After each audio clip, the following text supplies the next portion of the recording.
Well, hello and welcome to the deep dive. We have a truly fascinating piece of source material to dig into today, shared with us by a listener who wants to go deep.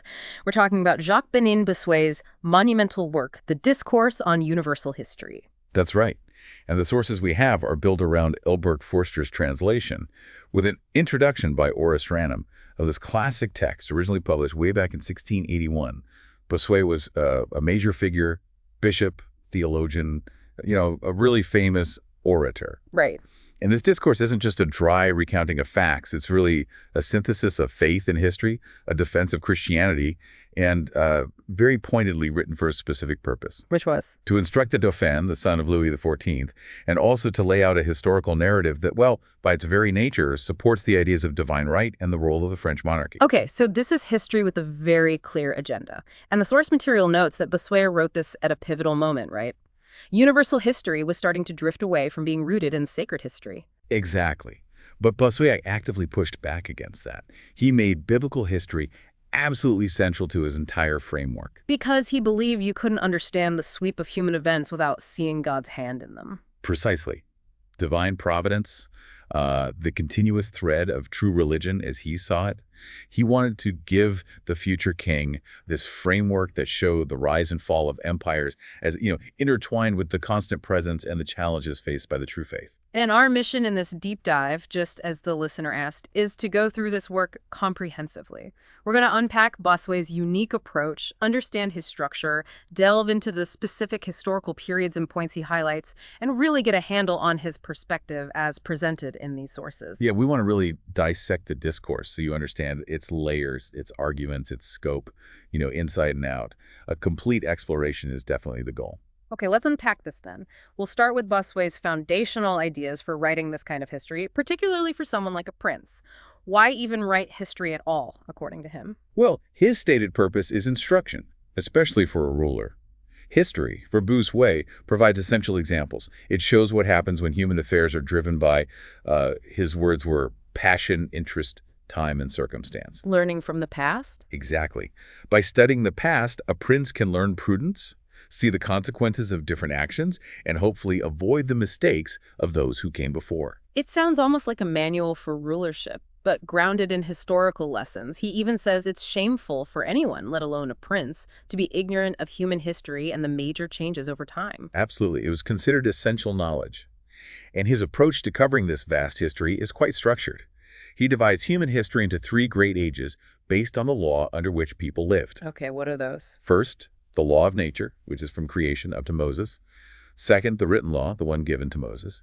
And third, the gospel, starting from Christ onwards. And the structure of the discourse itself mirrors this. It combines different strands of history. Yes, it's a really comprehensive combination. He integrates sacred history from the scriptures, the history of God's people, with ancient and even more recent history, specifically Greek, Roman, and French history. So he's pulling it all together. Right. The aim is condensation, trying to create a kind of world map of history, allowing you to see how different events and cultures fit together across the centuries. You get the big picture. That's the idea. He identifies two main threads that run concurrently throughout all of history.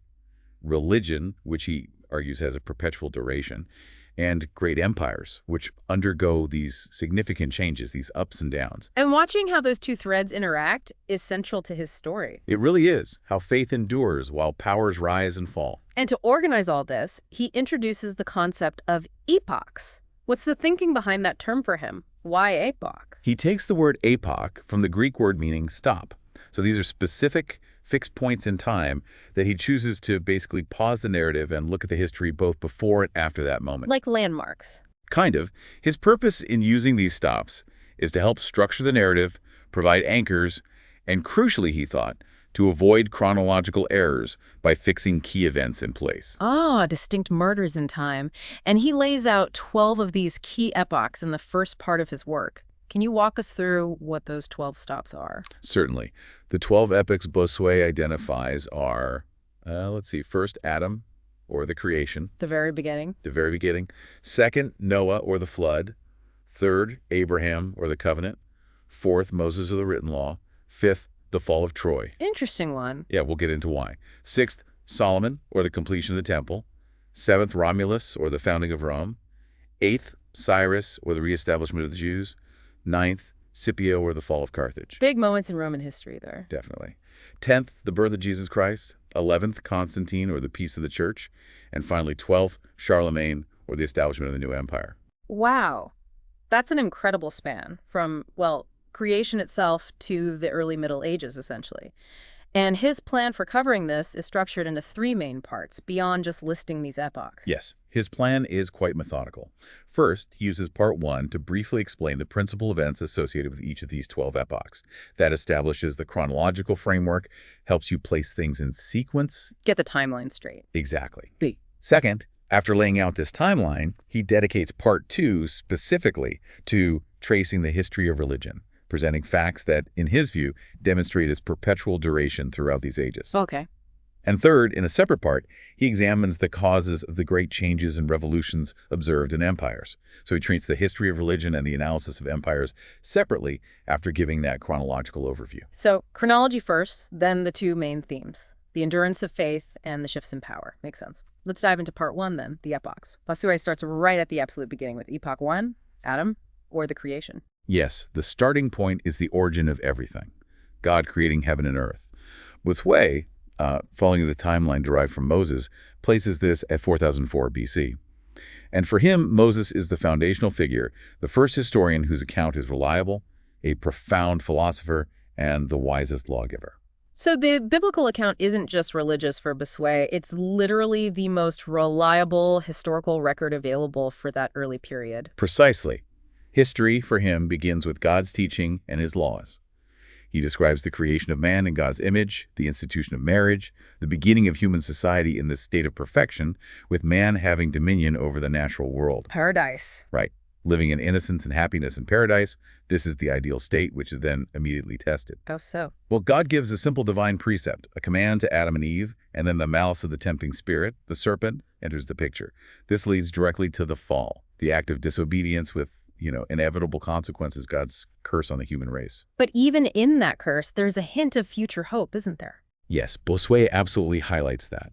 The first promise of redemption, the promise of future victory over the demon. He sees God's justice in cursing humanity after the fall as profound, maybe beyond full human comprehension, but also as a warning. And the serpent itself? Well, the serpent represents wickedness, obviously, but the curse on the serpent also prefigures its own defeat. Its head will be crushed by the blessed seed, which Bossuet clearly identifies as Christ. Okay. And after the fall, humanity begins to multiply, but sin enters the world almost immediately. Yes. The first major human action Bossuet highlights after the initial steps of life is Cain's tragic act, the murder of his brother Abel. He even gives a date, 1:29 a.m., or Anno Mundi, Year of the World. Which is 3875 BC by his count. Right, marking the beginning of vice, persecuting virtue. He really contrasts Abel's innocence and acceptable sacrifice with Cain's impiety, his greed, his violence, envy, all of it. And significantly, the first city built by humans is built by Cain. Yes, Bossuet notes that. The first city was built by Cain, seeking refuge and asylum from the terror of his own conscience after his crime. It sort of sets a tone for human society starting from this point of fallen nature. Okay, moving on to Epoch 2. Noah, or the flood. A huge event. A major turning point, definitely. He dates at 1656 a.m. or 2348 BC. The flood is presented as a divine judgment, and it brings significant changes. The sources mention a shortening of human lifespan afterwards, and a change in diet around 1657 a.m., 2347 BC. How so? Moving away from primarily fruits, including now other foods, and few precepts were given to Noah after this, mostly transmitted orally, unlike the later written law. And the Tower of Babel is a key event here, too, leading to the spread of peoples. Absolutely. The confusion of tongues at the Tower of Babel is placed around 1757 a.m., or 2247 BC. Bossuet calls it the first monument to pride. This event dispersed humanity, separating Noah's 3 sons, Japheth, Ham, and Shem, and leading to the division of lands and the formation of different nations. And their descendants populated different parts of the world, supposedly preserving the memory of these founders. That's the idea presented. Japheth is associated with the origins of peoples in Europe, Ham with Africa near Egypt and the Phoenicians, and Shem with the Hebrews. And this post-flood, post-Babel era is also when we see the first empires emerge in Bossuet's account. Yes, right in the wake of this dispersion. The rise of Nimrod is highlighted. He's described as the first fierce conqueror, representing the origin of conquests and the establishment of a kingdom in Babylon. Other ancient kingdoms are founded in this era, too. Like in Egypt. Exactly. Thebes, Memphis, and Tanis in Egypt, forming distinct principalities or dynasties. And Nineveh, associated with Babylon. So Egypt is developing its early civilization alongside Mesopotamia. Right. The beginnings in Egypt include the construction of pyramids, the establishment of laws and institutions, and astronomical observations, which some dated to around 1771 AM or 2233 BC. This period seems to represent the formation of larger societies and the development of culture and technology for Bossuet. Yes, it's where he sees manners becoming more refined, empires taking shape, and various arts being invented or perfected. As the population grew, people spread out, settling new lands, learning to hunt, tame animals, use metals. Was all the knowledge from the earliest times preserved after the flood? Well, the sources note that while some earlier inventions or perhaps natural knowledge might have been lost, the essential arts were preserved by Noah's family and transmitted through their descendants. However, and this is crucial for Bossuet's narrative, the knowledge of God and the memory of creation became dimmer over time. How so? Ancient traditions were forgotten or obscured, leading to fables and sort of crude recollections that devolved into idolatry-worshipping creatures, heavenly bodies, powerful kings instead of the Creator. This decline, this drift into idolatry, is what prompted God's next major action in history, the calling of Abraham. Which brings us neatly to Epoch 3, Abraham, or the Covenant. Exactly. This epoch marks the point where God singles out Abraham from a world falling into idolatry. Abraham's household grows into a numerous people, who later, as we know, face unjust hatred and persecution down in Egypt.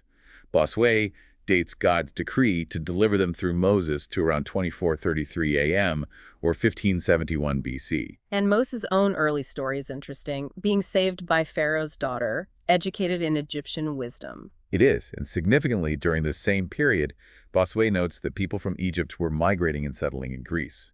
The sources mention Cecrops founding 12 cities around 2448 AM, 1556 BC, establishing a kingdom in Athens and introducing their gods. So other civilizations are forming concurrently. Right. Deucalion reigned in Thessaly after local flood legend. Cadmus from Phoenicia founds Thebes in Boeotia, bringing Syrian and Phoenician deities to Greece. So the legendary founders of Greece are contemporaries of Moses' birth, according to this timeline. That's quite a connection. Yes, they are placed in that same era in his chronology. Meanwhile, Moses grows up, and around 2473 AM, 1531 BC, sees the suffering of his people. After killing an Egyptian overseer, he flees to Midian. And his divine calling comes much later. Years later, yes. With God speaking to him from the burning bush around 2513 AM, 1491 BC, commanding him to return to Egypt. This epoch culminates in the dramatic events of the Exodus, the 10 plagues, the hardening of Pharaoh's heart, and the miraculous crossing of the Red Sea where the Egyptian army drowns. A foundational event setting the stage for Epoch 4, Moses, or the written law. This epoch begins at that very moment of departure from Egypt, 2513 AM, 1491 BC. This date is presented as being 430 years after Abraham's calling and 856 years after the flood. It marks the fundamental shift from the law of nature and oral tradition to a formal, written divine law. Given to the people at Mount Sinai. Exactly. The Decalogue, the Ten Commandments, are given by God on Sinai, providing the fundamental basis for their religion, worship, and societal structure. This epoch includes the detailed instructions for the tabernacle, the sacrificial system, and the establishment of the priesthood of Aaron and the Levites. And the 40 years wandering in the wilderness are part of this epoch. Yes, the 40 years of wandering are covered. It's a period marked by further divine guidance, but also frequent revolts, outbreaks of idolatry like the Golden Calf incident, and subsequent punishments from God. Moses leads the people until just before they enter the Promised Land, when Joshua takes over leadership. And Moses is also presented here as the foundational historian for this whole line of history, writing the first books. Absolutely. Moses is credited with writing the Pentateuch, the first 5 books of the law, chronicling history from creation right up to his death. This establishes the written, divinely inspired record that is so central to Bossuet's entire framework. What happens after Moses' death within this epoch? The period after Moses includes the wars led by Joshua, the conquest and division of the Holy Land around 2559 AM, 1445 BC, and then subsequent periods of rebellion and deliverance by the judges. Figures like Samson and Gideon. Exactly. Figures like Othniel, Ehud, who's noted for killing Eglon, the king of Moab, around 2679 AM, 1325 BC. Deborah and Barak, Gideon, Jephthah, and Samson are highlighted as leaders God raised up in times of need when the people fell away from the law. Were there contemporary events happening elsewhere that Bossuet includes here? Yes, the sources mention events happening concurrently in Greece and Egypt again. Danaus the Egyptian is noted as becoming king of Argos after migrating to Greece. Pelops the Phrygian reigned in the Peloponnesus around 2682 AM, 1322 BC, and Bel, the king of the Chaldeans, began to be worshipped as a god, an example of that drift into idolatry. And the Israelites themselves faced more hardship? Yes, they fell into bondage again under Jabin, king of Canaan, around 2699 AM, 1305 BC, before being delivered by the prophetess Deborah. It's a cycle of faithfulness, falling away, oppression, and deliverance. Which brings us to Epoch 5, the fall of Troy. Why is this event an epoch for Bossuet? He places the fall of Troy around 2820 AM, or 1184 BC, about 308 years after the Exodus. Its importance isn't just that it was immortalized by poets like Homer and Virgil, though that's part of it. Crucially, it provides a link to the origins of Rome through the story of Aeneas. Ah, the connection to Virgil's Aeneid. Exactly. It represents this period of legendary and heroic history, known primarily through these poetic accounts, but it connects the emerging Western history to the ancient Eastern world. He uses it as a key point to bring together illustrious families and nations from that era. Which heroes does he mention? He lists famous figures like Jason, Hercules, Orpheus, Castor, and Pollux from the Argonaut's quest. And then the heroes of the Trojan War itself: Achilles, Agamemnon, Menelaus, Ulysses, Hector, Sarpedon, and of course Aeneas, explicitly presented as the son of Venus and the future founder of the Romans. So it's a major cultural and historical anchor point. What's happening in sacred history during this same period? Sacred history runs parallel in his account. This epoch includes figures like Samson, around 2887 AM, 1177 BC, and Eli, the high priest, around 2888 AM, 1176 BC. Eli is noted for his piety, but his tragic end due to his wicked sons, Hophni and Phinehas. And then Samuel emerges. Then Samuel emerges as the last of the judges and a significant prophet, who eventually consecrates Saul as the very first king of Israel around 2909 AM, 1095 BC, reluctantly at the people's request. And Saul's story is presented as a cautionary tale, a mix of success and failure. Very much so.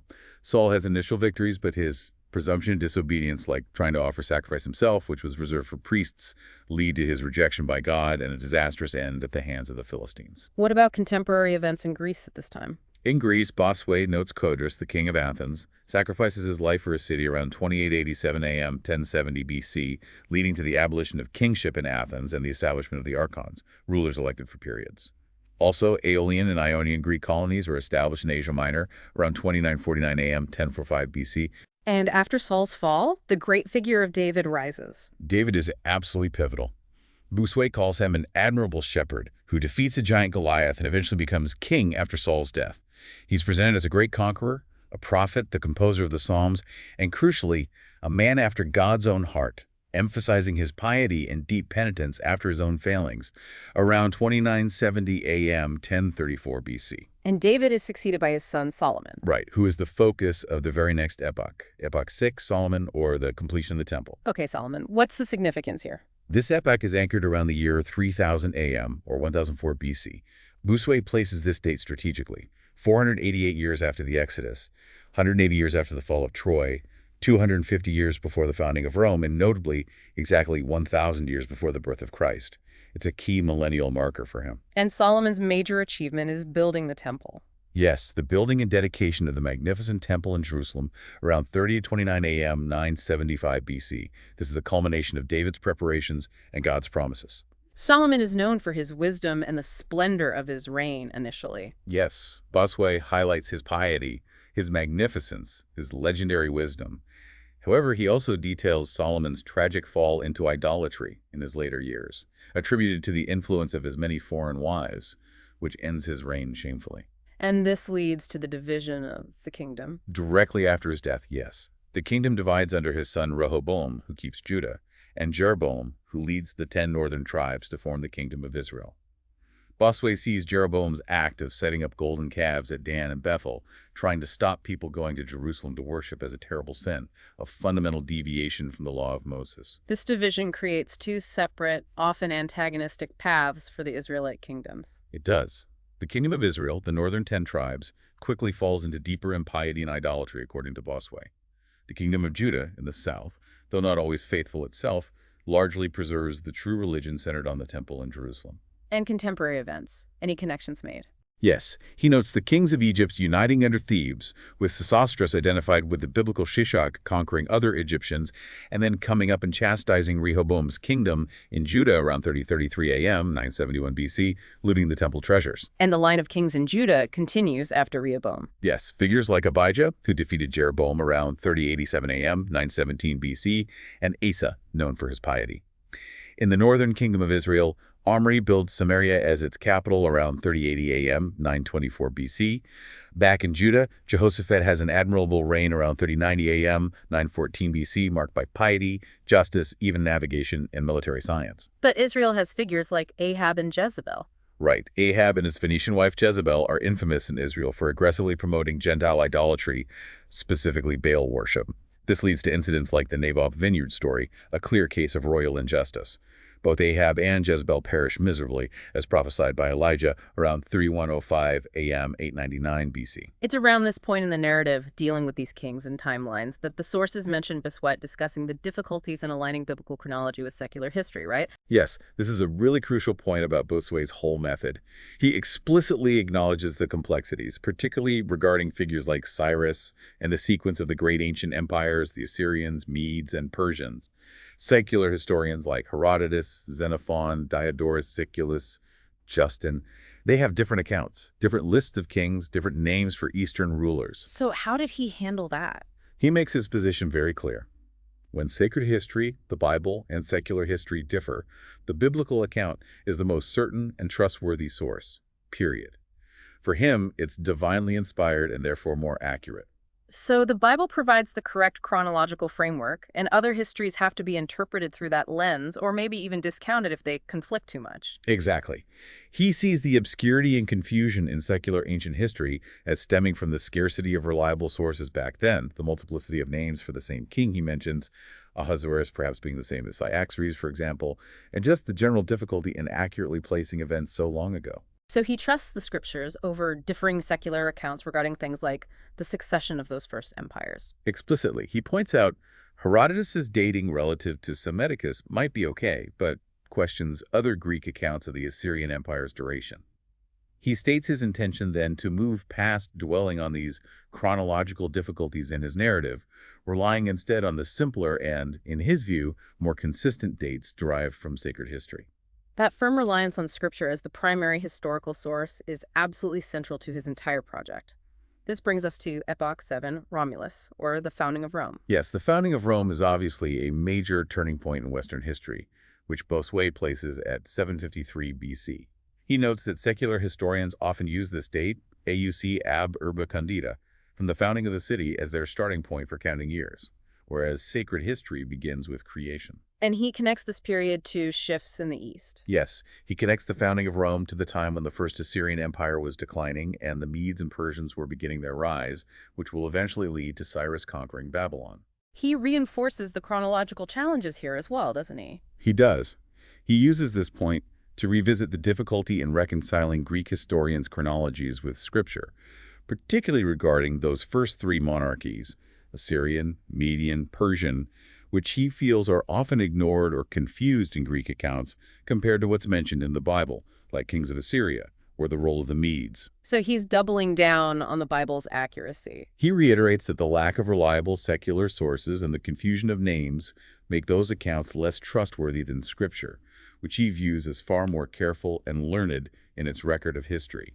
He firmly stands by the chronology derived from the Bible. Okay, so the foundation is biblical, and Rome's founding is a key marker in the secular thread. That leads naturally to Epoch 8 Cyrus, or the reestablishment of the Jews. This epoch is dated 218 years after the founding of Rome, which puts it at 536 BC. This is also precisely 70 years after the beginning of the Babylonian captivity, a period Bossuet presents as divinely ordained punishment for the Jews' infidelity. And Cyrus, the Persian king, is presented as a prince chosen by God, even though pagan. To be the liberator of the Jews and the one who authorizes the rebuilding of the temple in Jerusalem. Precisely. A pagan king used by God for his purposes. And immediately after Cyrus' decree, Joshua the high priest and Zerubbabel the governor lead the first wave of returnees back to Jerusalem. They rebuild the altar first around 219 AUC or 535 BC and lay the temple foundations. But they face opposition. Yes, significant opposition, especially from the Samaritans, who are presented as adversaries hindering the work. What else is happening in the wider world during this era, according to Bossuet's timeline? Around this time in Rome, Servius Tullius, who apparently planned to establish a republic, is killed by Tarquinius Superbus Tarquin the Proud around 221 AUC, 533 BC. This starts the period of Tarquin's tyranny. Meanwhile, the Persian Empire under Cyrus is expanding rapidly, conquering Greater Asia, Syria, the Arabs. And after Cyrus? His son Cambyses conquers Egypt around 232 AUC, 522 BC, but then dies. There's a brief reign by an impostor, Smerdis the Magus, around 233 AUC, 521 BC, before Darius, son of Hystaspes, becomes king. Darius is noted as being listed among the handsomest and best men in inscriptions. And the temple rebuilding continues. Yes. Bossuet mentions the Book of Esther in this Persian context and notes the eventual completion of the temple under Darius, despite the ongoing Samaritan and Jewish enmity. And this epoch also includes the beginning of famous periods of liberty in both Rome and Athens. Yes, a key political development he highlights. Rome gains liberty after the expulsion of Tarquin the Proud around 241 AUC, 513 BC.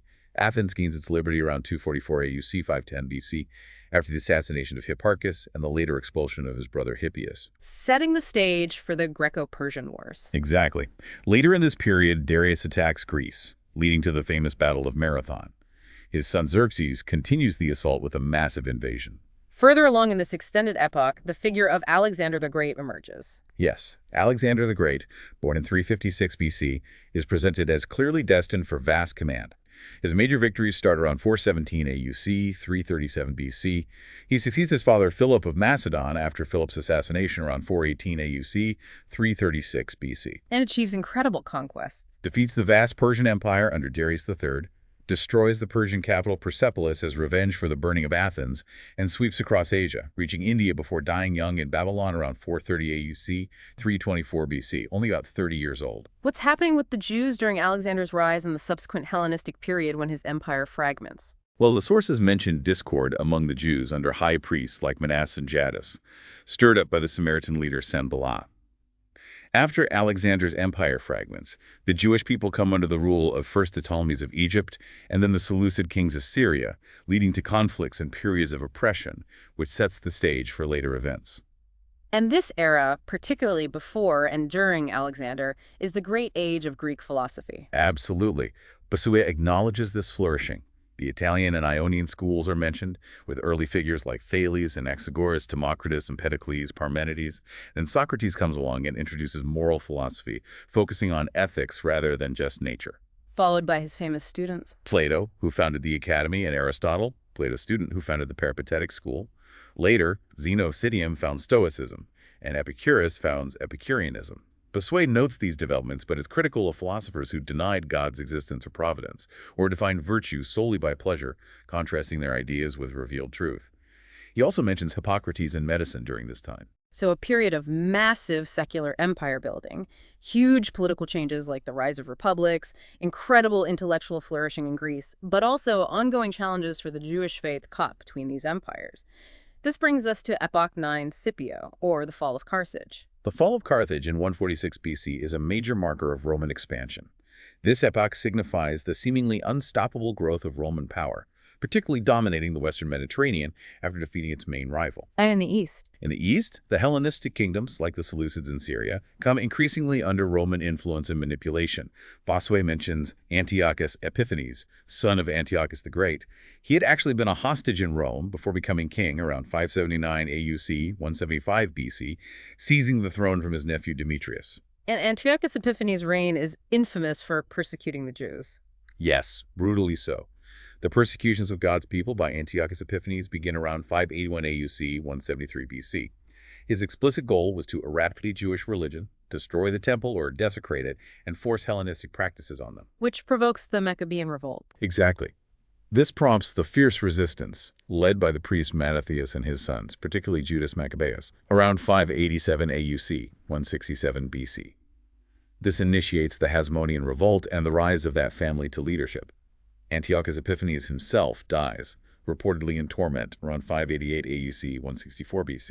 The Maccabean struggle for religious freedom is clearly central to this period for Bossuet. It absolutely is. It's a prime example of faith resisting tyrannical power.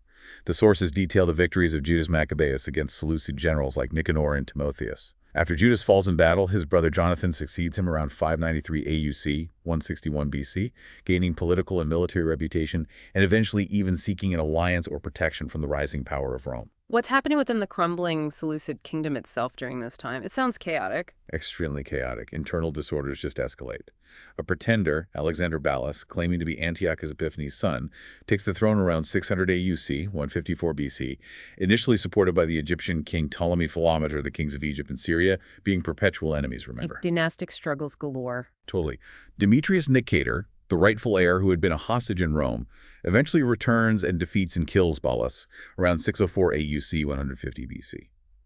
But then Demetrius Nicator himself is later defeated, captured by the Parthians, and eventually poisoned around 633 AUC, 121 BC. His ambitious mother-in-law, Cleopatra Thea, is noted for poisoning her own daughter. It's a period of intense, bloody, dynastic turmoil. Meanwhile, the Jews are regaining a measure of independence under the Hasmoneans. Yes, under leaders like John Hyrcanus, Judas Maccabeus' nephew, the Jews consolidate their independence. Hyrcanus takes on the role of high priest and ruler. He formally receives the law of Moses and practices circumcision around 629 AUC, 125 BC. The Romans, seeing the Seleucids weaken, offer protection and help restore Jewish towns. So Judea becomes effectively independent again. Hyrcanus takes Samaria, and Judea becomes independent, even gaining territory around 650 AUC, 104 BC. His sons Aristobulus, who briefly took the title of king around 650 AUC, and Alexander Jannaeus, king from 651 AUC, 103 BC, reigned relatively undisturbed by external powers for a time, though they had internal conflicts. And Rome's power just continues to expand, both east and west. Yes, while asserting dominance and influence in the east, Rome also moves decisively westward, engaging in major wars with the Gauls beyond the Alps and Pyrenees. Fabius Maximus Allobroges subdues the Allobroges tribe around 631 AUC, 123 BC, leading to the formation of the first Roman province in Transalpine Gaul, Gallia Narbonensis, roughly southern France today. But the Roman Republic itself is facing internal problems despite its external success. Absolutely. It's expanding rapidly, but increasingly plagued by internal struggles, corruption, and political violence. The Gracchi brothers, Tiberius and Endius, with their field land reform movements and violent deaths, are famous examples of these deep social and political conflicts. Military figures gain more power too. Yes. Gaius Marius achieved significant victories against invading Germanic tribes, the Teutoni and Cimbri, around 652 AUC, 102 BC, reforming the army in ways that increased soldiers' loyalty to their generals rather than the state. This period also sees the brutal social wars within Italy, where Rome's allies fight for citizenship, and the long, dangerous Mithridatic wars against Mithridates VI, king of Pontus and Anatolia, starting around 666 AUC, 88 BC. And figures like Sulla come to the fore. Right. Lucius Cornelius Sulla rises to prominence in these wars, eventually marching on Rome itself, becoming dictator around 672 AUC, 82 BC, and enacting bloody proscriptions against his political enemies. Bossuet notes that the Republic's growth was accompanied by the unbridled ambition of its citizens and increasing internal strife, which is clearly setting the stage for its eventual transformation into an empire under figures like Caesar and Augustus. All of this intense history, Roman expansion, Jewish independence and persecution, Hellenistic decline builds towards the absolute central event in Bossuet's universal history. Epoch 10, the birth of Jesus Christ. For Bossuet, this is it, the ultimate historical turning point, the culmination of the sixth age of the world and the beginning of the seventh and final age, corresponding, he says, to Daniel's prophecy of the 70 weeks. It's the manifestation of the Trinity in the Incarnation. And he covers the key moments of the gospel story. Yes, he covers Jesus' ministry, his miracles, his doctrine, his death on the cross dated to AD 30, in the fourth year of his ministry, his resurrection, his ascension into heaven, and then the descent of the Holy Spirit at Pentecost, which empowers the apostles to spread the gospel throughout the world. And he points to external, even pagan, evidence for the significance of Christ's death, doesn't he? He does. He highlights the accounts of an unusual darkness or eclipse that occurred at the time of Jesus' death, noting that it was recorded by pagan authors like Phlegon, who was a freedman of the Emperor Hadrian, and mentioned by the Christian writer Origen, also Thallus, a Syrian historian. Bossuet argues that these secular accounts confirm the miraculous nature of the event, that it wasn't just a normal eclipse. The spread of Christianity immediately faces opposition, persecution. Yes, persecutions begin almost immediately within Judaism. starting with Stephen being stoned, becoming the first Christian martyr, then the dramatic conversion of Saul of Tarsus into Paul the Apostle. Bossuet lists the early Roman emperors who reigned during this initial period. Tiberius died AD 37, the notorious Caligula died AD 41, Claudius died AD 54, and then Nero reigned AD 54-68, under whom the first major Roman state-sponsored persecution of Christians begins, around AD 66, famously blaming them for the Great Fire of Rome.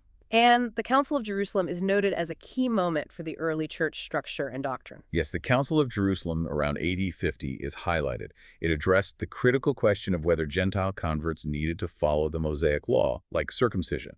The apostles decided largely against it, opening the door for wider Gentile conversion. Nero's reign also coincides with the catastrophic Jewish war against Rome. Yes, the war against the Jews intensifies under Nero, starting in AD 66. It culminates after Nero's death with the destruction of Jerusalem and the Second Temple by the Roman general Titus, son of the Emperor Vespasian, in AD 70, a devastating event for Judaism. Bossuet also notes the traditional martyrdoms of St. Peter and St. Paul in Rome around AD 67 during Nero's persecution. What happens after Nero? Nero's reign ends chaotically with rebellion and his suicide in AD 69, followed by the Year of the Four Emperors. Vespasian eventually emerges victorious and becomes emperor in late AD 69, founding the Flavian dynasty. He's followed by his son Titus in AD 79, the conqueror of Jerusalem, and then Titus's brother Domitian in AD 81. Domitian also persecutes Christians, and it's during his reign, around AD 95, that St. John the Apostle is traditionally said to have been exiled to the island of Patmos, where he wrote the book of Revelation and later his gospel. The church continues to grow despite these persecutions under later emperors as well. It does. Bossuet mentions successors like Nerva, AD 96, who eased persecutions, and then Trajan, AD 98. Trajan expanded the empire significantly, conquering Dacia, modern Romania, around AD 102, and fighting the Parthians in the east around AD 116. His successor, Hadrian, AD 117, consolidated the borders. And Hadrian's impact on Jerusalem. Hadrian rebuilt Jerusalem after suppressing the Bar Kokhba revolt as a Roman pagan city called Aelia Capitolina around AD 130, and controversially banned Jews from entering it. Antoninus Pius, AD 138, had a generally peaceful reign, followed by Marcus Aurelius, AD 161. The philosopher-emperor. Yes, the famous Stoic philosopher. Bossuet describes him as wise, but notes that he also permitted persecution of Christians around AD 174, mentioning the story of the Thundering Legion and the rain miracle attributed to Christian prayers during a campaign. And during the 2nd century, Christian writers begin to emerge, defending the faith intellectually. Absolutely. Figures like Tertullian in North Africa, Clement of Alexandria, and the great scholar Origen in Alexandria emerge as key apologists. They wrote extensively, defending Christianity against pagan criticisms, philosophical attacks, and misunderstandings. But this period also sees the rise of significant internal challenges, heresies. Yes, the Swinnosis too. Various movements that deviated from what became Orthodox Christianity arose, like the complex systems of the Valentinians and other Gnostics who claimed secret knowledge, and the prophetic movement of Montanus. These challenged the internal unity and doctrine of the developing church. And the structure of the church itself is solidifying alongside this. Yes, Bossuet emphasizes the developing structure and authority within the church, highlighting the authority of the Church of Rome, seen as founded by the chief apostles St. Peter and St. Paul. He mentions figures like St. Irenaeus, Bishop of Lyons in Gaul, writing forcefully against the heresies and defending the apostolic tradition passed down through the bishops. The Roman Empire after Marcus Aurelius seems to enter a much more unstable period, the crisis of the 3rd century. Very much so. The empire faces increasing instability after the disastrous reign of Marcus Aurelius' son Commodus. There's a rapid succession of emperors, often rising and falling through civil war, internal strife, economic problems, plagues, and mounting external pressure from invasions. Which emperors are mentioned? Figures like Pertinax, Didius Julianus, who infamously bought the emperorship at auction, before Septimius Severus takes power through civil war in AD 193. Severus conquers rivals in the east and Gaul, defeating Albinus. He's succeeded by his sons Caracalla and Geta, but Caracalla murders Geta. And the barbarian invasions intensify. Greatly. In the mid-3rd century, around AD 258-60, there's a major influx of invaders, Burgundians, various Germanic tribes, Goths crossing the Danube. And the empire suffers a major, humiliating blow in the east. Yes, the Emperor Valerian is actually defeated and captured alive by the Sasanian Persian King Shepard I in AD 260. A huge shock to Roman prestige. His son and co-emperor Gallienus reigns during a period of near collapse, with parts of the empire breaking away. But there are figures who try to hold things together. Yes, in the east, Odenathus, the ruler of the client kingdom of Palmyra, and later his famous wife, Queen Zenobia, managed to stabilize the eastern provinces and even defeat Persians. Zenobia rules after Odenathus' death, expands her territory significantly, leaning towards Judaism before she's eventually defeated by the Emperor Aurelian around AD 270. Aurelian works hard to restore the empire's unity, earning the title Restorer of the World. What about the Rhine frontier? The Franks and other Germanic tribes remain a constant challenge on the Rhine frontier. Emperors like Probus, AD 276, win victories against them.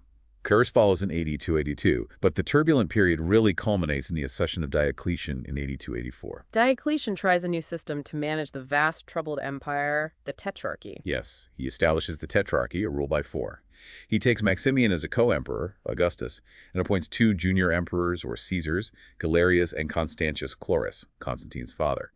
The idea was to provide better administration and defense and a smoother succession. Did it work? Temporarily, it stabilized things, but it also led to the last and most severe persecution of Christians, instigated primarily by Diocletian and Galerius around AD 304. And ultimately, after Diocletian and Maximian abdicated in AD 305, the system devolved into civil wars between the remaining tetrarchs and their sons. And this chaotic period is where Constantine rises to power. Exactly. Constantine is proclaimed Augustus by his troops in Britain in AD 306, after his father Constantius Chlorus dies. The sources detail his complex struggles against rivals like Galerius, Maxentius, Maximian's son who seized Rome, and Licinius. Bossuet highlights Constantine's crucial victory over Maxentius at the Battle of the Milvian Bridge outside Rome in AD 312. Preceded by the famous Vision of the Cross. Yes, the story of the vision, "In this sign you will conquer," is central to Constantine's conversion narrative and his subsequent victory. This victory leads directly to a dramatic shift in the church's status. Absolutely. It results in the Edict of Milan in AD 313, issued jointly by Constantine, ruling the West, and Licinius, ruling the East at that time, which grants official religious toleration and peace to the Church, ending the era of persecution. Constantine later defeats Licinius around AD 324, becoming the sole emperor of the entire Roman Empire. And as sole emperor, he convenes the first major ecumenical council of the Church. Yes, the first ecumenical council is held in Nicaea, modern Iznik in Turkey, in AD 325. Around 318 bishops gather, primarily from the East, but with representation from Rome and the West, to address the Arian controversy. What was the Arian controversy about? Arius, a priest from Alexandria, taught that Christ the Son was a created being, subordinate to God the Father, not co-eternal or of the same divine substance. The council condemned this view as heresy and affirmed the doctrine of homoousios that the Son is consubstantial of the same substance as the Father. A defining moment for Christian doctrine. Hugely important. Bossuet notes the key role of the Roman bishops, represented by Pope St. Sylvester's legates, and the Spanish bishop Josés of Corduba, who presided. Constantine himself attends the council, accepts its decisions, and enforces them, although Arianism continued to be influential and caused conflict for decades. The sources also mention a tragic event within Constantine's own family around this time. Yes, the rather murky and tragic events involving his wife Fausta and his eldest son Crispus around AD 326 are recounted. Crispus was executed, apparently based on accusations made by Fausta. Later, Fausta's deceit was supposedly discovered, leading to her own execution, possibly by being suffocated in an overheated bath. It shows the intrigue still present at the imperial court. And Constantine's mother, Helena, becomes famous for her activities in the Holy Land. Yes, Saint Helena, Constantine's mother, is traditionally credited with undertaking a pilgrimage to the Holy Land and discovering the sites of the Holy Sepulchre, Christ's tomb, and the true cross.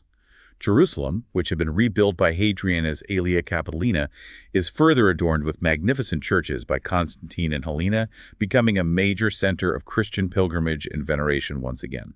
All of these momentous events under Constantine usher in Epoch 11, Constantine, or the Peace of the Church. Bossuet marks this epoch as beginning around AD 313 with the Edict of Milan, signifying the end of major state-sponsored persecution and the Church gaining peace and imperial favor. However, the epoch continues well beyond Constantine's death in AD 337. Because the struggles weren't over for the empire or the Church. Not at all. After Constantine's death, the empire is divided among his three sons, leading to further internal conflicts and civil wars. Theological disputes, particularly around Arianism and its variants, continue to rage, often with emperors taking sides. The empire continues to face immense pressure, both internally and externally, especially in the West. Indeed. Bossuet mentions later emperors like Valentinian, Gratian, and Valentinian II ruling in the West. In the East, the Emperor Valens is disastrously defeated and killed by the Goths at the Battle of Adrianople in AD 378, a huge blow. Gratian achieves a victory over the Alemanni Germans around the same time. Then more usurpation. Yes, Maximus rebels in Britain and kills Gratian around AD 383. Theodosius, who would become emperor in the East, eventually becomes co-emperor with Valentinian II in the West.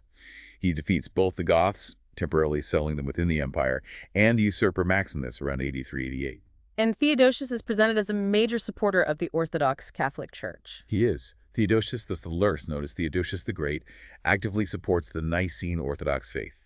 He takes measures to suppress paganism, closing temples, and also acts against various Christian heresies. St. Ambrose, the powerful bishop of Milan, is highlighted for his significant influence over Theodosius, famously forcing the emperor to do public penance after a massacre at Thessalonica. Theodosius is praised for his piety and submission to the church's moral authority. And after Theodosius, the division of the Roman Empire becomes permanent. Yes, upon Theodosius' death in AD 395, the empire is formally and permanently divided between his two young sons.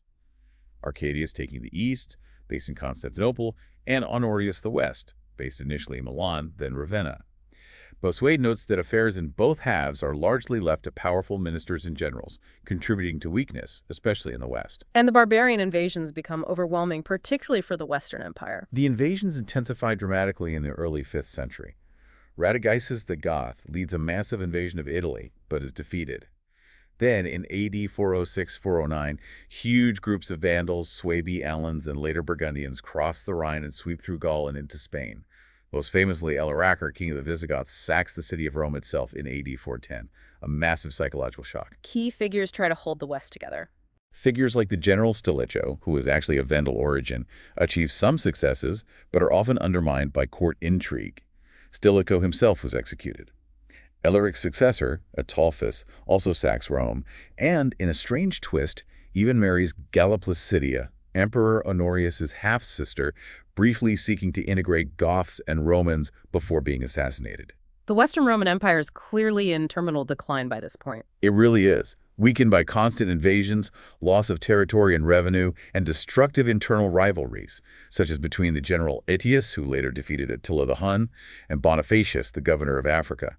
Their rivalry tragically led Bonifacius to invite the Vandals into Africa. And the Vandals take Africa. Yes, under their ruthless king Gaiseric, the Vandals cross from Spain and conquer the wealthy province of North Africa around AD 429, establishing their own kingdom centered on Carthage.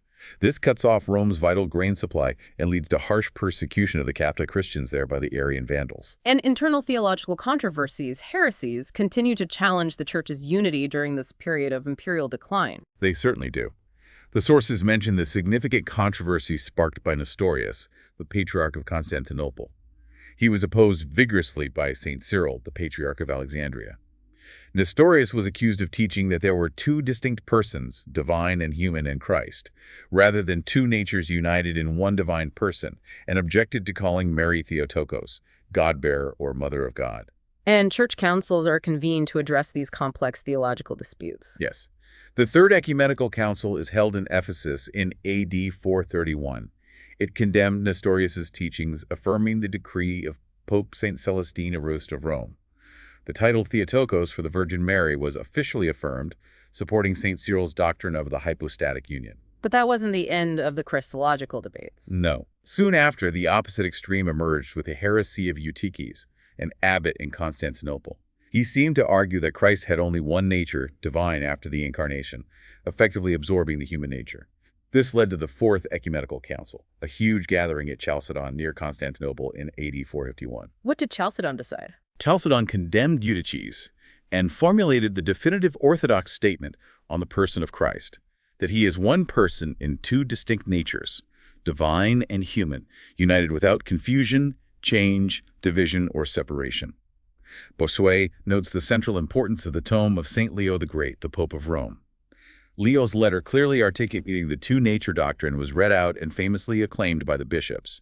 Peter has spoken through Leo. So the authority of the Pope is highlighted here. Yes, Leo the Great's authority represented by his legates at Chalcedon is emphasized. The Empress Pulcheria, sister of the Eastern Emperor Theodosius II, is also noted for supporting the Chalcedonian definition. All of this intense theological debate and imperial fragmentation happens just before the traditional date for the final fall of the Western Roman Empire. Which Bossuet, like many historians, places at AD 476, when the last Western Roman emperor, the young Romulus Augustulus, was deposed by the Germanic warlord Odoacer. After this date, the sources turn to the rise of the new Germanic kingdoms in the West, particularly highlighting the Franks and their king, Clovis. Right. Clovis, son of Childeric, emerges as a powerful Frankish leader. Around AD 496, though the date is debated, Clovis defeats the Alemanni in a key battle. Influenced by his Catholic Burgundian wife, Clotilde, he converts from paganism to Catholic Christianity. His baptism is a major event. Hugely significant. He is baptized by Saint Remigius, the Bishop of Reims. This makes the Franks unique among the major Germanic successor kingdoms, most of whom were Arian Christians, like the Goths and Vandals. And Clovis is presented as a champion of Catholic orthodoxy against these Arian kingdoms. Yes, his conversion is politically crucial. He actively supports the Catholic faith and uses it, in part, to justify his wars against his Arian rivals. He defeats the Arian Visigoths decisively at the Battle of Vouillé around AD 507, killing their king Alaric II and conquering most of Gaul. He also fought the Ostrogoths around AD 508. His reign ends around AD 511, not 510. And following Frankish custom, his kingdom is unfortunately divided among his sons. What's happening in the Eastern Roman Empire, Byzantium, during this time? In the East, emperors like Anastasius Orest are in power. He sometimes had conflicts with the papacy in Rome over theological issues, like his quarrel with Pope St. Hormisdas, which eventually ended around AD 518. The sources also mention the tragic case of the Roman philosopher Boethius, author of the Consolation of Philosophy. He served the Ostrogothic king Theodoric the Great, who ruled Italy at this time, but was later executed around AD 524 or 526, along with his father-in-law Symmachus, victims of court intrigue and Theodoric's growing suspicion. Theodoric's daughter is mentioned too. Yes, Amalasuntha, Theodoric's daughter, ruled as regent for her young son. She is noted for her education and her efforts to maintain good relations with Byzantium and Roman culture, trying to prevent the ruin of Ostrogothic rule in Italy, though ultimately unsuccessfully. Then comes the ambitious Emperor Justinian in the East. Justinian I, nephew of Justin I, becomes emperor in AD 527, a hugely significant reign. He attempts to reconquer the lost Western Roman Empire through his brilliant generals, Belisarius and later Narses. They achieve remarkable victories, overthrowing the Vandal kingdom in Africa and, after long and destructive wars, defeating the Ostrogoths and reclaiming Italy for the empire, along with parts of Spain. Justinian is also famous for codifying Roman law, the Corpus Juris Civilis, and building the Hagia Sophia. Are new threats emerging in the East during or after Justinian? Yes, the Saracens, or Arabs, begin their expansion out of Arabia in the century after Justinian, galvanized by the new religion of Islam. This will lead to huge losses for the Byzantine Empire in the East. In the West, Spain, which had been under Visigothic rule, is invaded and rapidly conquered by the Moors, Muslims from North Africa, mostly Berbers and Arabs, starting around AD 711. This marks the fall of the Visigothic kingdom and poses a significant challenge to the church in Spain for centuries. The history in the Eastern Empire seems quite unstable again in the later part of this epoch, leading up to Charlemagne. It is. After Justinian, Byzantium faces renewed pressure from Persians, Slavs, Avars, and eventually the Arabs. Bossuet mentions later emperors like Justinian II, who was deposed and had his nose cut off around AD 695, then later returned. Philippicus Bardanus, AD 711, favored the Monothelite heresy, a later Christological view deemed heretical, and opposed the Sixth Ecumenical Council. Anastasius II and Theodosius III, AD 715, follow in quick succession, before Leo III the Isaurian becomes emperor in AD 717, not 716. And Leo III initiates the tumultuous iconoclast controversy. Yes, a major internal conflict over the use and veneration of religious images, icons. Leo III began actively opposing icons, leading to the destruction of many and deep divisions within the church and society for over a century. How is this resolved? The debate over image veneration is eventually addressed by the Second Council of Nicaea in AD 787. This council, considered the Seventh Ecumenical Council, approves the veneration, proskynesis of icons, and Bossuet notes this distinction is crucial. It carefully distinguishes this veneration given to images, honoring the person depicted, from the supreme worship or adoration, latria, which is reserved for God alone. So it wasn't seen as idolatry. The council argued it wasn't, drawing lines between honoring saints and Christ through images versus worshiping the images themselves, which was condemned. The council's decrees, supported by the legates of Pope Hadrian I, are presented by Bossuet as being accepted by the whole church, though iconoclasm lingered and briefly revived later. It addressed the fears that image veneration could slide back into pagan idol worship. And back in the West, Alfonso the Chaste is mentioned for his resistance to the Moors in Spain. Yes, Alfonso II the Chaste, king of Asturias in northern Spain, is highlighted for his victories against the Moors and, according to legend, his act of rescuing Christian maidens who were subject to an annual tribute demanded by the Moorish rulers, symbolizing Christian resistance. And in the East, the end of the Isaurian dynasty is messy. Yes, Constantine VI becomes emperor, but his mother, the Empress Irene, acts as regent and eventually has him deposed and blinded in AD 797, not 795, to rule alone. She gained support from taxes, monks, who oppose iconoclasm, which she ended at Nicaea II, and clergy, and is recognized as Empress Regnant. This sets the stage for the final epoch, doesn't it? The West looking away from Constantinople. Exactly. The sources note that the Roman populace, and indeed the papacy, becoming contemptuous of the perceived weakness and instability of the Byzantine emperors, particularly after the blinding of Constantine VI and having a woman ruling alone, which wasn't accepted in the West, began to look elsewhere for a powerful protector and a legitimate Roman emperor. They turned their attention towards the powerful king of the Franks, Charlemagne. Bringing us finally to Epoch 12, Charlemagne, or the establishment of the new empire. This epoch is dated squarely at AD 800, the year Charlemagne was crowned emperor by Pope Leo III in Rome on Christmas Day. Bossuet presents him as a great protector of Rome, Italy, the Church, and indeed, all of Western Christendom. For Bossuet, Charlemagne marks the conclusion of his treatment of ancient history, serving as the link to the subsequent centuries of European history that he does not detail in this particular work. So Charlemagne is both the endpoint of this grand ancient timeline and the bridge figure connecting it to the medieval world. Yes, precisely. Bossuet then kind of summarizes his approach in part 1. He reiterates that structuring history using these 12 epochs, these stops, helped clarify the sequence of events and prevents chronological confusion. While he provides dates, his emphasis isn't on obsessively counting years, but on understanding the order and significance of events relative to these major markers: creation, the founding of Rome, and the birth of Christ. And the ultimate goal of this chronological overview was condensation, seeing the connections. It's about seeing the connections and the interrelation of different histories, sacred and secular. It allows the reader, he hopes, to grasp those two main threads he identified: the perpetual duration of religion and the great changes in empires moving together through time. He then emphasizes that to fully understand how and why these interact, he will now separate them and examine each in detail in the following parts. Perfect segue. Let's move into part 2, the continuity of religion. This is where Bossuet makes the case for the history of religion being the most important study of all. Absolutely. For Bossuet, the history of religion is, quite simply, the greatest and most useful history for any human being to study. His goal here is to trace God's interaction with humanity and the preservation of the true faith from the very beginning, seeing it as one continuous story. How does he trace it? He follows it explicitly from Adam under the law of nature, through Abraham and the patriarchs, who lived under the law of nature but also received the covenant promise, then to Moses and the establishment of the written law, and finally looking forward to Christ, who brings the law of grace and fulfills all that came before.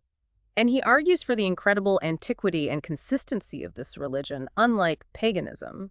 Yes, he forcefully states that this religion, derived from God, has always been uniform and rational in its core beliefs, always focused on the same God, the Creator, and the promised Savior, Christ. He contrasts this sharply with secular histories, which he often finds flawed, confused, based on unreliable sources, and incomplete, lacking the precise sequence and divine truth found only in Scripture. So for him, the scriptures are the most certain source because they're divinely inspired. Exactly. They give the true account of things, the real causes and consequences. He sees God's design woven throughout this history, starting right back at creation again. What aspects of God's design does he focus on here in part 2? He focuses intensely on God's design revealed in Scripture. The purposeful creation of the universe, the original happiness intended for man, the causes of human misery, the fall, the judgment of the flood, the origins of different nations after Babel, and the distribution of lands.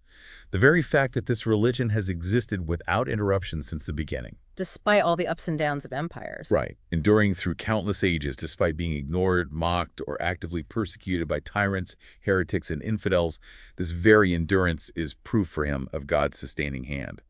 He argues it wasn't founded on idolatry or impiety, but consistently opposed them. And his description of God is central to this whole picture. It is. God is presented as the primordial being, infinite, perfect, eternal, omnipotent, holy. Bossuet stresses that God created the world freely, by his will and his word, let there be light, not out of any necessity or pre-existing matter. The six-day creation account, for him, shows divine power, wisdom, and foresight. He goes into quite a bit of detail on the creation narrative itself in this section. He does. He describes the earth bringing forth plants, the creation and placement of the sun, moon, and stars, animals created for man's use and benefit, and man given dominion over all of it. And the special creation of man. He emphasizes man's unique creation in God's image and likeness. This includes having a rational soul breathed directly by God, which makes man distinct from the purely material creation of animals. Man was created upright, oriented towards heaven, capable of reason, understanding, and finding ultimate happiness by contemplating and loving God. The difference in the creation of man and animals is a really key point for his anthropology. It absolutely highlights man's unique status. Animals were created from water and earth. Let the waters bring forth. Let the earth bring forth. Dependent on the body, moved primarily by instinct. Man's soul, however, breathed directly by God, is presented as an immortal spiritual substance united to the body, but capable of existing independently. It lives by reason and understanding, and is capable of that direct relationship with God. He insists it's not material, nor a part of the divine nature itself, but something distinct and spiritual created by God. And the first parents, Adam and Eve, were placed in paradise under a very simple command. Yes, a delightful garden, paradise, with an apparently easy command. Simply not to eat from one particular tree, the tree of the knowledge of good and evil. This was presented as a test of their obedience and trust in God while they were in a state of innocence. And the fall occurs because they disobey this simple precept. Yes, they listened instead to the tempting spirit, the serpent. Disobedience is framed as the first step in the fundamental revolt against God's authority and the right order of creation. And the origin of this tempting spirit, Satan, is also addressed. Yes. Bossuet explains the traditional view. Angels were created good by God, but some, led by Lucifer, Satan, fell through pride and self-love, becoming demons who hate God and envy humanity's relationship with him. God permits these spiritual beings to interact with the material creation, including tempting humans. And Satan uses the serpent. Satan uses the serpent, which Bossuet sees as symbolizing wickedness and cunning. God permits this interaction as part of the test. How is the temptation itself framed in his account? Satan, speaking through the serpent, begins by casting doubt on God's word and goodness. Hath God forbidden? He questions the reason for the command, suggesting God is holding something back. Then he makes the false promise that eating the fruit will make them as gods, knowing good and evil, essentially suggesting they can become independent, autonomous, setting their own rules, free from God's authority. It appeals directly to pride and the desire for self-sufficiency. And the consequences of this disobedience, the fall, are immediate and devastating. Death immediately enters the world, both physical mortality and spiritual separation from God.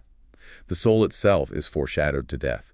God's sentence is pronounced not just on Adam and Eve, but on all their descendants, who are now born tainted by this original sin, inclined towards evil. That seems harsh, the whole human race cursed for one act. Bossuet acknowledges the profound mystery of divine justice here, suggesting human reason cannot fully grasp it. But he sees God's severity as a necessary warning about the seriousness of sin. Yet, even within the account of the fall, he finds the seeds of hope. The promise of deliverance again? Yes, the fall is viewed paradoxically as opening the path for a promised deliverance. The serpent represents the evil spirit, but the curse placed upon it also predicts its ultimate defeat. Its head will eventually be crushed by the blessed seed born of the woman, who is identified unequivocally as Christ. Christ's power will restore what was lost in the fall. After the fall, human nature is fundamentally changed, leading to further decline in the world. Exactly. Man's inclinations become corrupt, leaning towards selfishness and sin. This leads to increased wickedness, violence like Cain's murder of Abel, and ultimately the near-total corruption that provokes the universal flood as divine vengeance. And life changes after the flood, too. Yes, as mentioned before, human lifespan is drastically shortened, the earth itself becomes less fertile, requiring harder labor, and man's diet changes to include animal flesh, which Bossuet implies wasn't permitted before the flood. So the state of the world deteriorates significantly from that original perfection. Yes, and crucially, the memory of human origins and the true knowledge of the one God fades over the generations. Idolatry spreads almost universally across the dispersed nations. People begin worshiping creatures instead of the creator heavenly bodies, sun, moon, stars, powerful dead kings or heroes, animals, even invented deities representing natural forces or human passions. Reason becomes corrupted, leading people to worship what is visible or powerful or pleasurable, rather than the unseen, transcendent creator. And this widespread, almost universal idolatry is the backdrop for God's calling of Abraham. Exactly. That brings us to Chapter 2 of Part 2, where the focus shifts squarely to Abraham and the patriarchs.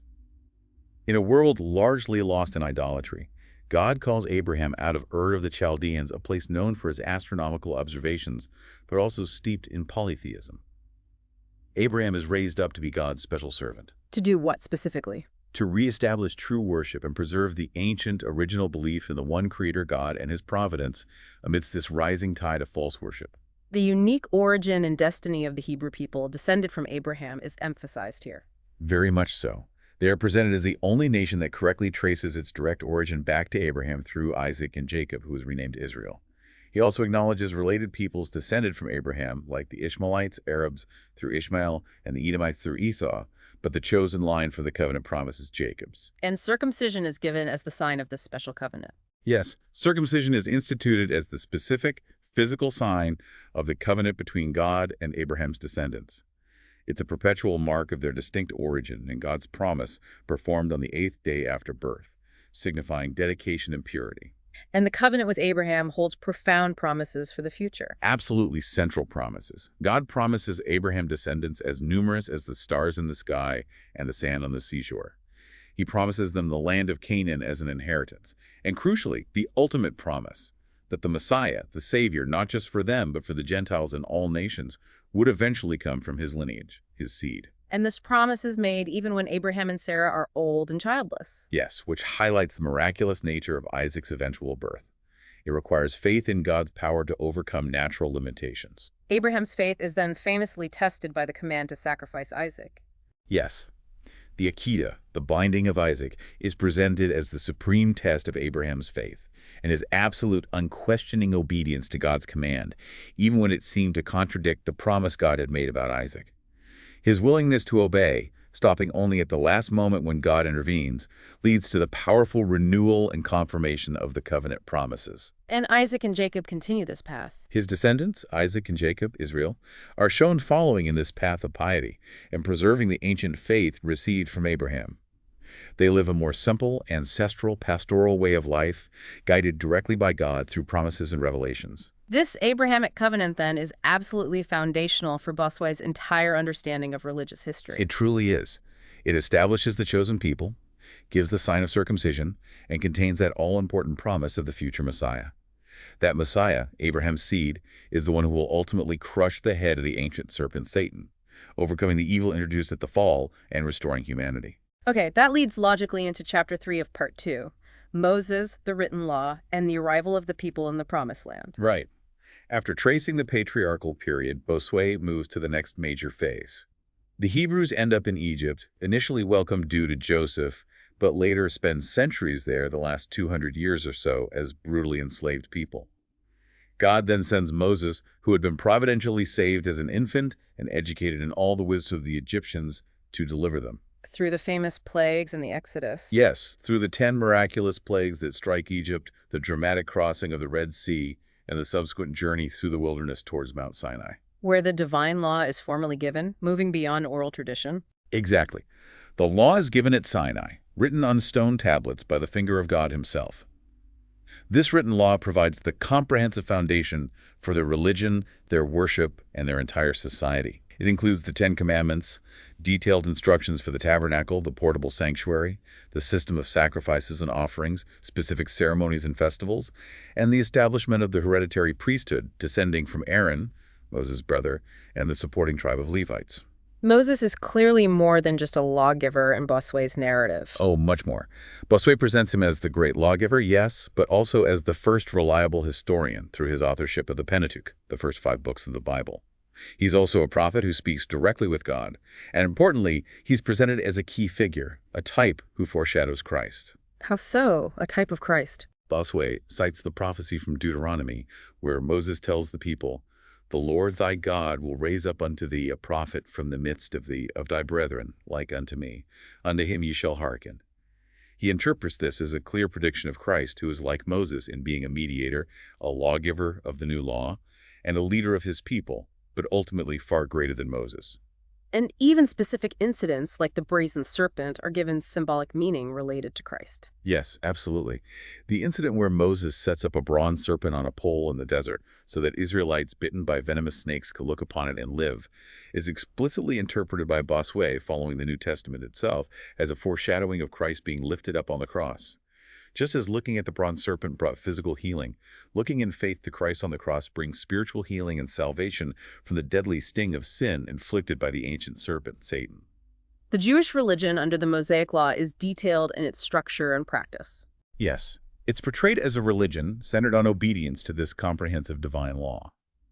Key elements include the central sanctuary, first the tabernacle, later the temple in Jerusalem, the prescribed sacrifices and ceremonies, the priesthood, and the regular observance of the law in daily life. And the Book of Job is included here?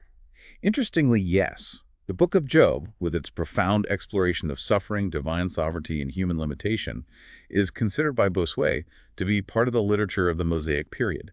He sees it as teaching vital lessons about patience under affliction, the reality and malice of Satan, and the ultimate, often inscrutable wisdom of God's ways. But Moses himself, despite his greatness, does not enter the Promised Land. No, he is excluded due to a specific sin at Meribah, striking the rock twice in anger and not giving proper glory to God when providing water for the people.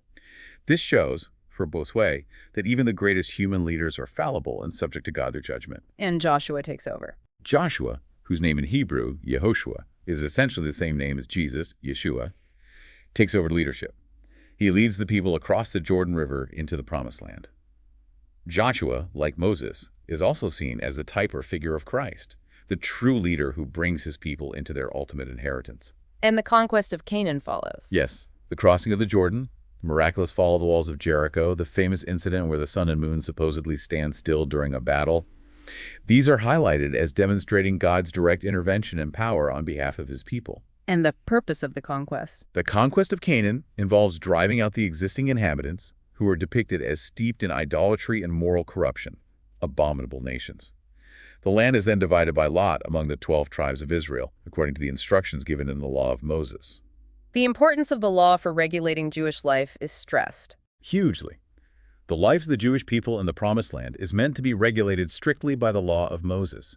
Copies of the law are to be kept and studied.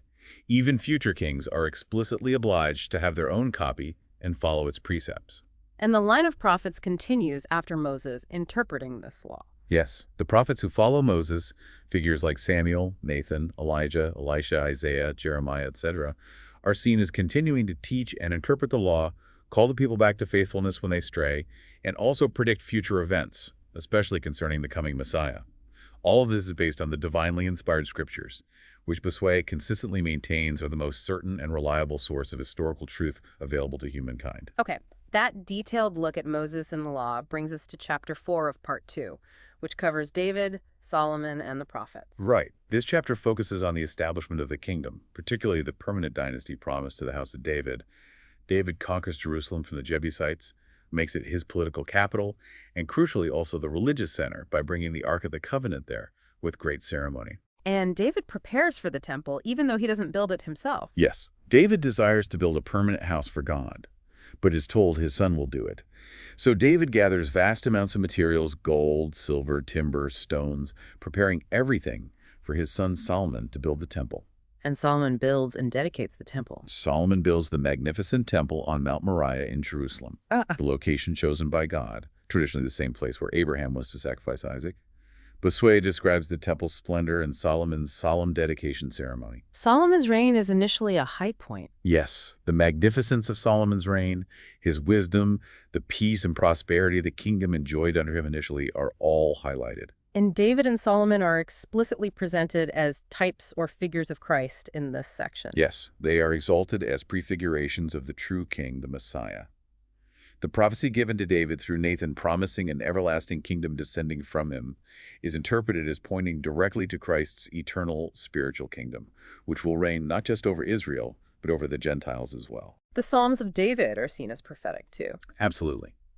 The songs, traditionally attributed largely to David, are interpreted as containing numerous prophecies about Christ, his suffering, his resurrection, his kingship, his priesthood. And the later prophets, like Isaiah, provide even clearer prophecies about Christ's mission. Yes, Isaiah's prophecies are particularly emphasized by Bossuet.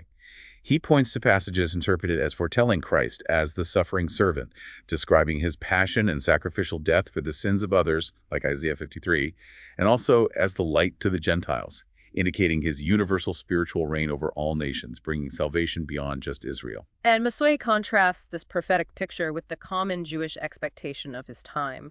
Yes, he contrasts the prophetic vision of a spiritual kingdom and a suffering Messiah with what he saw as the later Jewish expectation of a purely temporal Messiah king, one who would be a political conqueror, overthrow Roman rule, and establish an earthly Jewish empire.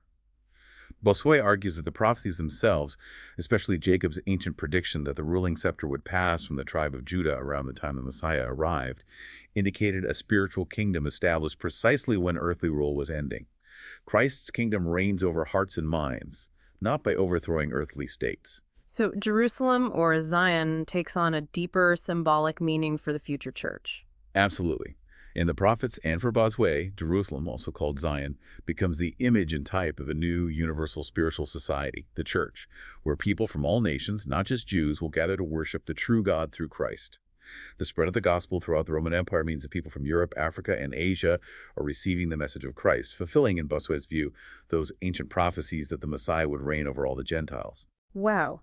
That comprehensive tracing of religious history really shows Bossuet's core argument for its perpetual duration and divine guidance, meticulously woven throughout the rise and fall of all those empires we covered in Part 1.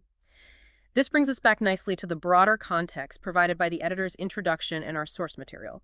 That introduction adds important layers of understanding to why Bossuet wrote this discourse and how he approached it. Right. The introduction by Horace Random is really helpful here. It highlights that the discourse is very much an oeuvre de circonstance, a work prompted by specific circumstances of its time. It's a synthesis of faith and history, intended not just to educate the Dauphin, But also to defend Christianity. crucially, yes, to defend the historical reliability and divine truth of Christianity against the emerging critics of his time, like the rationalist philosopher Spinoza or the biblical scholar Richard Simon, whose critical methods seem to undermine traditional interpretations. So it's a polemical work, an argumentative piece, as much as it is a historical one. Yes, it definitely has a strong, defensive, apologetic purpose. And Bossuet himself was a major establishment figure, a bishop, a prominent courtier, a staunch defender of the French Catholic Church, and the absolute monarchy of Louis XIV. And the political context mattered too. Louis XIV's relationship with the Pope. Absolutely. The introduction points out the context of Louis XIV's ongoing disagreements with Pope Innocent XI of First Frontside, like the extent of papal authority versus the rights of the French crown and church, the Gallican liberties.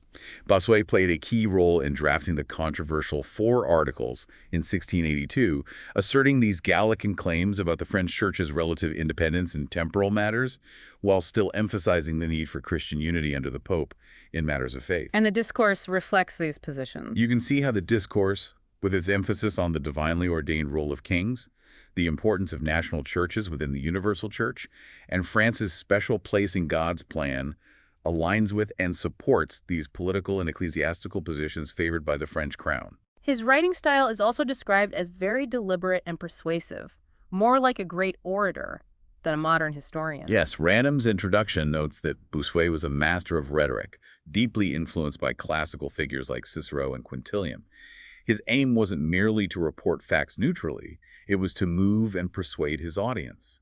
much like a preacher delivering a powerful sermon. He wrote from a position of absolute certainty. Complete certainty. He believed he possessed immutable religious and historical truths, derived ultimately from scripture and church tradition, and his task was to communicate them effectively, eloquently, and convincingly to shape the beliefs and character of the future king and the wider elite. And we saw throughout the discussion of the Epochs how he used secular sources, but always with scripture as the ultimate overriding authority. This is a key aspect of his method, as the introduction explains. He integrated classical and humanistic learning, citing Greek and Roman historians like Livy, Polybius, Xenophon, Herodotus. However, as we discussed, Bossuet saw Simon's critical approach as fundamentally undermining the authority of Scripture, the foundations of the faith, and the Church's long-held tradition. The Discourse was, in part, his monumental effort to push back, to reaffirm the literal historical truth and divine inspiration of the entire Bible, prioritizing its authority even when it conflicted with secular historical accounts or emerging critical scholarship. Discrepancies in secular history just proved its unreliability compared to the divine record. He also sees a very specific spiritual and moral significance in almost every historical event he recounts. Absolutely. For Bossuet, history is essentially theology teaching by examples. It demonstrates God's providence constantly at work, rewarding virtue, punishing sin, showing divine favor, and acting judgments, even performing miracles that directly influence the course of empires and the fate of nations. The spiritual meaning of history is always primary. And he uses historical examples to provide direct moral lessons. Constantly. He frequently employs sentences, which are like memorable moral aphorisms or pithy summaries, drawn directly from the historical events he describes. Abraham's piety becomes an example of virtue to emulate. The fall of proud kings becomes a warning. History is fundamentally a school for piety and political wisdom, guided by God's overarching plan. So history is essentially a giant object lesson from God. Precisely. He analyzes the decline of states not just through political or economic factors, but fundamentally through moral failings, pride, greed, ambition, luxury, impiety. He draws on secular historians like Livy for examples of these vices, but interprets them through a Christian moral lens. For him, divine providence and human free will and its consequences are intertwined throughout history. The Old Testament in particular serves as a rich source of warnings, showing how the sins of a people or their rulers inevitably lead to God's judgment and chastisement. And he integrates the history of France into this grand, divinely guided narrative as well. Yes, definitely. The history of the French monarchy, especially starting with the crucial conversion of Clovis to Catholic Christianity, is viewed within this framework of divine providence. He sees France as having a special providential role in defending the Church and upholding Christian order in the West, particularly after the collapse of the Western Roman Empire and the rise of Arian kingdoms. This obviously resonated strongly with his audience at the court of Louis XIV. Finally, the editor's note mentions different editions of the Discourse, which is interesting. Yes, that's a useful detail for understanding the text itself. The Forster translation we're primarily looking at is based on the 1858 printing of the third edition of Bossuet's work. The first edition came out in 1681, followed quickly by a second in 1682. The introduction points out that the differences between the second and third editions are quite significant in places. Meaning Bossuet revised it. It indicates Bossuet himself made revisions to his work later in life. Passages that were added in the third edition are often enclosed in square brackets in Forster's translation, showing where Bossuet elaborated, perhaps refined his arguments, added examples, or maybe even responded implicitly to points raised by his critics over the intervening years. The editor's practice of italicizing biblical quotations is also noted as a choice made by the translator-editor to highlight the source of Christian religious tenets within Bossuet's text, distinguishing them visually. Well, that really gives us an incredibly comprehensive picture of Bossuet's ambitious discourse on universal history. We've walked through his unique chronological framework using the 12 epochs, explored his detailed argument for the perpetual duration and divine guidance of religion from creation right through the prophets, and gained crucial insight into the intellectual, political, and theological context that shaped his writing, his methodology, and how he engaged with the critics of his day, all based on the sources shared with us. It's certainly clear that Bossuet had a very particular purpose, or multiple purposes, in writing this history. He wasn't just recounting events for their own sake. He was constructing a powerful narrative to demonstrate God's providence throughout all of time, to defend the absolute truth of Christianity against contemporary challenges, to provide moral and religious instruction for a future king, and ultimately to justify a particular view of Christian social and political order, with monarchy playing a central role. He masterfully integrated all of history known to him, sacred and secular, into this grand, unified theological vision. It really makes you think about the different ways history can be told and interpreted, doesn't it? Bossuet's approach is so fundamentally different from modern historical methods. It's centered on discovering a divine plan, illustrating immutable religious truth, and deriving clear moral lessons directly from God's actions in the world.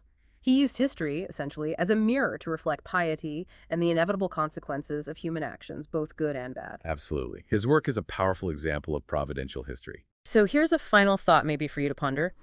How does this kind of universal history, so explicitly driven by theology and a specific didactic purpose, challenge or perhaps even inform the way we approach studying the past today? What value, if any, can we find in this kind of worldview now, even if we approach the sources in the past with very different assumptions and methods? That's a great question. I think it highlights, first, that history writing is never purely objective, never entirely free of a framework or underlying assumptions, even when it strives to be. Every historian brings perspective, asks certain questions, selects certain evidence. Bossuet's framework was explicitly theological, ours might be secular, but a framework always exists. And maybe it reminds us of history's power. Perhaps. While modern history rightly emphasizes critical analysis, empirical evidence, and understanding context on its own terms, Bossuet reminds us that for centuries, history served broader philosophical, theological, moral, and political ends. Studying his work, even critically, can reveal how powerful historical narratives are constructed, how different belief systems shape our understanding of the past and present, and how history has been used to legitimize power or instill values. So it pushes us to examine our own assumptions. It can prompt us to consider the underlying assumptions we bring to our own study of history. And maybe it raises the question of whether a search for meaning, pattern, or lessons, even if not divine ones, is still, perhaps inevitably, a part of the historical inquiry for many people. It's definitely something to chew on. Absolutely. Something to really chew on. This has been a truly deep dive into a foundational text that reflects a worldview very different from our own, yet one that was profoundly influential in its time and for centuries after. Thank you so much for guiding us through the intricate world of Bossuet's Discourse on Universal History. My pleasure entirely. It's a challenging but fascinating and incredibly rich text to unpack. There's so much there. And thank you, of course, to our listener for bringing this fascinating source material to us and prompting this detailed exploration. We hope this deep dive has given you a thorough understanding of this important work and its place in the history of ideas. Keep exploring, keep questioning, and we'll see you next time for another deep dive.